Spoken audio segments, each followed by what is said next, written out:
তো ভিউয়ার্স আবারও কিন্তু একটা নতুন ভিডিও নিয়ে চলে এলাম এবং আজকের ভিডিওতে আমরা কথা বলবো সুপারস্টার জিতের মুভি বুমেরাং তার 27 দিনে এসে কত টাকা বক্স অফিস কালেকশন করেছিল এবং কথা বলবো তুফান মুভিটা তার ইন্ডিয়াতে 27 দিন কমপ্লিট করে নিয়েছে। ডে 27 এসে মুভিটা কত টাকা বক্স অফিস কালেকশন করলো এবং এই 27 দিনের বক্স অফিস কালেকশনে কোন মুভিটা এগিয়ে সেটাই বলবো আজকের এই ভিডিওতে। তো ভিডিওটা আপনাদের জন্য অনেকটা ইন্টারেস্টিং হতে চলেছে, তাই ভিডিওটাকে শুরু থেকে নিয়ে শেষ পর্যন্ত কন্টিনিউ করবেন এবং আপনি যদি আমার চ্যানেলে ফার্স্ট টাইম হয়ে থাকেন তো প্লিজ চ্যানেলটাকে সাবস্ক্রাইব করে ভিডিওতে একটা লাইক করে দেবেন। তো চলুন ভিডিওটি শুরু করা যাক।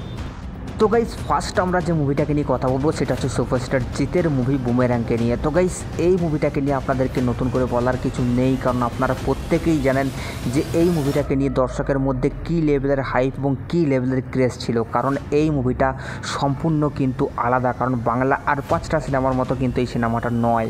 কারণ এই মুভিটা একটা আলাদা রকমের প্রেজেন্টেশন নিয়ে এসেছে এবং বাংলায় প্রথমবার সাইফাই নিয়ে মুভি করা হয়েছে, যেটা কিন্তু জিদ্দার হাত ধরে।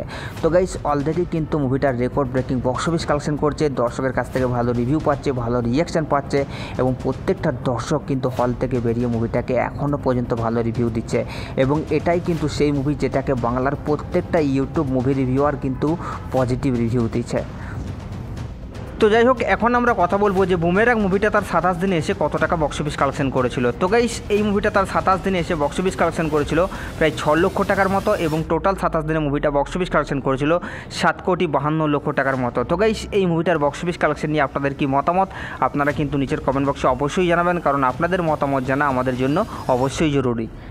তো গাইস এরপর আমরা কথা বলবো ভারত এবং বাংলাদেশের যৌথ প্রযোজনায় নির্মিত ছবি তুফানকে নিয়ে। তো গাইস এই মুভিটাকে নিয়ে আপনাদেরকে নতুন করে বলার কিছু নেই, কারণ এই মুভিটাকে অলরেডি কিন্তু ইন্টারন্যাশনালি ব্লকবাস্টারের তকমা দিয়ে দেওয়া হয়েছে এবং আপনারা সকলেই জানেন এই মুভিটা কিন্তু কুরবানি ঈদে বাংলাদেশে রিলিজ করা হয়েছিল এবং সেখান থেকে কিন্তু ব্যাপক হারে সাড়া পেয়েছে এবং record breaking box office collection করেছে। কারণ এই মুভিটা ভাই সত্যি একটা আলাদা লেভেলের খেলা দেখিয়ে গেছে, আর কেনই বা দেখাবে না, কারণ এই মুভির ট্রেলারই তো পুরোপুরি ইউটিউবে ঝড় তুলে দিয়েছিল এবং তার সঙ্গে সঙ্গে শাকিব খানের সাথে জুটি বেঁধেছিলেন মিমি চক্রবর্তী এবং তার সঙ্গে সঙ্গে চঞ্চল চৌধুরীর অভিনয় প্রত্যেকটা দর্শককে আলাদা লেভেলের ঘুষিবাম দিচ্ছিল, যার কারণে কিন্তু মুভিটা একটা record breaking box office collection করতে সক্ষম হয়েছে এবং এই মুভিটাকে নিয়ে এখন জল্পনা কিন্তু অনেকটাই তুঙ্গে, কারণ তার ফ্যান্সরা মানে সাকিবিয়ানরা বলছে যে এই মুভিটার পার্ট 2 আসবে এবং এই পার্ট 2 দেখার জন্য কিন্তু তারা অনেক এক্সাইটেড। তো যাই হোক, এখন আমরা কথা বলবো যে শাকিব খানের মুভি তুফান তার অলরেডি ইন্ডিয়াতে 27 দিন কমপ্লিট করে নিয়েছে। তো ডে 27 এসে মুভিটা কত টাকা বক্স অফিস কালেকশন করলো। তো গাইস এই মুভিটা তার ডে 27 এসে ইন্ডিয়ার থেকে বক্স অফিস কালেকশন করেছে প্রায় 1 লক্ষ টাকার মতো এবং টোটাল 27 দিনে মুভিটা ইন্ডিয়ার থেকে বক্স অফিস কালেকশন করেছে 78,03,000 টাকা। তো গাইস এই মুভিটার বক্স অফিস কালেকশন নিয়ে আপনাদের কি মতামত নিচের কমেন্ট বক্সে অবশ্যই জানাবেন এবং এই দুটো মুভির বক্স অফিস কালেকশনে আপনারা কোন মুভিটাকে এগিয়ে রাখছেন সেটাও কিন্তু নিচের কমেন্ট বক্সে জানাতে ভুলবেন না, কারণ আপনাদের মতামত জানা আমাদের জন্য অবশ্যই জরুরি। আরে সাবস্ক্রাইব করে দাও নেক্সট ভিডিওর জন্য।